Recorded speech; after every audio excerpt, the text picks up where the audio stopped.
ان کو پسند کرتے ہیں, ان کی قربانیاں ہیں, صدر پاکستان کے عہدے کے اوپر ہیں.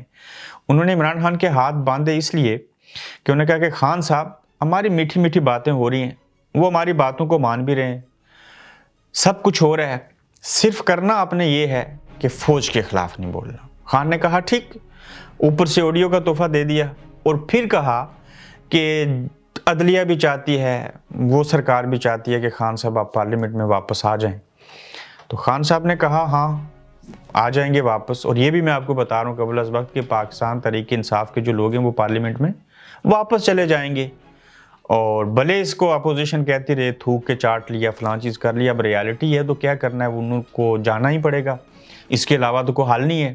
اگر حل نہیں ہوگا تو اسحاق ڈار صاحب آ گئے پاکستان, جب بل پاس ہوگا پارلیمنٹ کھلا میدان چھوڑیں اور آرٹیکل 62-63 میں تبدیلی کریں گے, مریم بھی بحال, نواز شریف بھی بحال ہو جائیں گے, اور پھر آپ گھر بیٹھے رہیے گا بنی گالا, اور پارلیمنٹ والے کھلے میدان میں ساری چیزیں کر گزریں گے. اور کیوں کہا جا رہا ہے کہ وہاں چلے جاؤ, عمران کو نہیں وہ بتا رہے آپ کو فائدہ ہوگا, ان کو خود فائدہ چاہیے کہ یہ اپوزیشن جو ہے وہ وہاں جائے, ادروائز یہ اپنے فائدے کے لیے قانون پاس کریں گے. اس لیے کہہ رہے ہیں صدر علوی اسٹیبلشمنٹ کے کہنے کے اوپر کہ عمران خان صاحب مہربانی کریں پارلیمنٹ میں واپس چلے جائیں.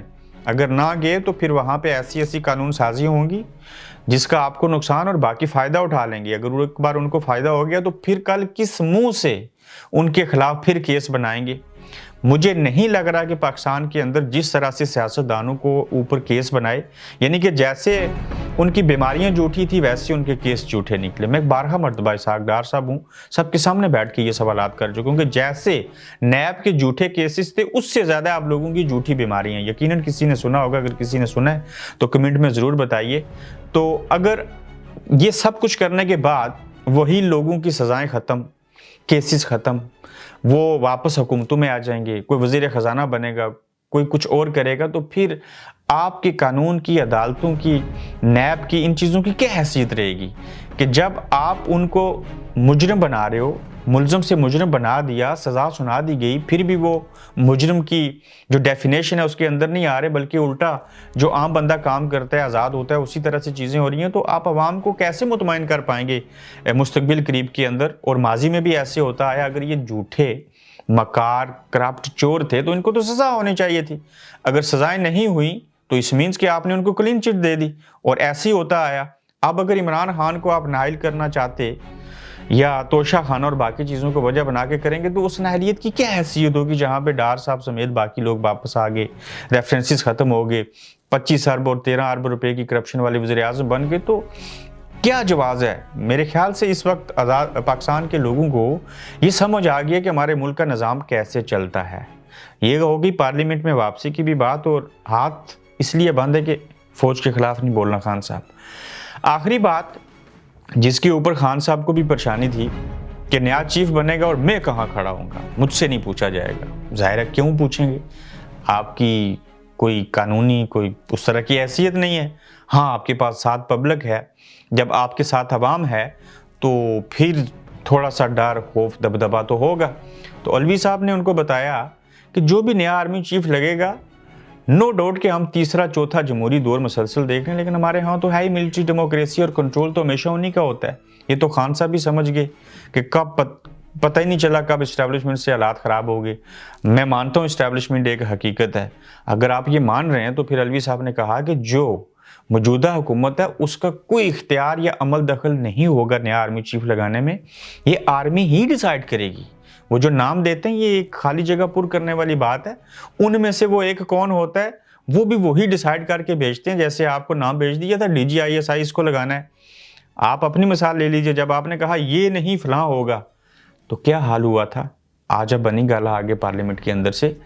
تو علوی صاحب نے ان کو یہ بھی کہا کہ نئے آرمی چیف کے تقرر میں نگران حکومت نے یہی حکومت جب کرے گی تو اس میں ان کا کوئی کردار نہیں ہوگا PDM کی حکومت کا, وہ ایک فارمیلٹی ہے, یہ آرمی ہی ڈیسائیڈ کرے گی, اور نئے آرمی چیف کے حوالے سے بھی انہوں نے تعین کرنا ہے. تو لہٰذا آپ بے فکر رہیں اور اپنے حصے کا کام کریں. اور علوی صاحب نے ان کو یہ یقین دہانی کروا دی کہ ہماری بڑی اچھی باتیں ہو رہی ہیں, معاملات آگے بڑھ رہے ہیں, آپ صرف ان کے خلاف نہیں بولیں. اور یہی وجہ تھی کہ خان صاحب نے جو اپنا طریقہ کار تھا, الفاظ تھے, تنقید تھی, اس کو بدل دیا.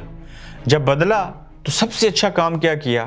میں حیران ہوا اس شخص سے کہ علماء کے ساتھ بیٹھے اور ان کو اپنے ساتھ ملا لیا، اسٹوڈنٹس کے ساتھ، کچھ طبقہ انہوں نے چھوڑا ہی نہیں، ہر مکاتب فکر کے لوگوں کے ساتھ وہ اٹھ بیٹھ رہے ہیں، اور خاص کر جو آڈیو ان کو ملی اس کو وجہ بنا کے خان صاحب اپنی مزید اچھی سیاسی اننگز کھیل رہے ہیں، اور اس سارے عمل کے اندر باقی جو ہیں وہ خاموش ہو گئے، ان کے پاس تو الفاظ کوئی نہیں بچے۔ اور لنڈن کے اندر بدتمیزی کی گئی مریم اورنگزیب کے ساتھ، اس کے اوپر عطا طارق نے کہا کہ جب یہ لوگ پاکستان آئیں گے تو ان کی شکلیں پہچان کے ان کے پاسپورٹ اور شاید ان کی جو شہریت ہے اس کو کینسل کیا جائے گا۔ یہ کیا ماجرا ہے؟ اور پھر جمشید دستی سے لے کے باقی چیزوں کو وجہ بنا کے ایک اور ایپیسوڈ کروں گا۔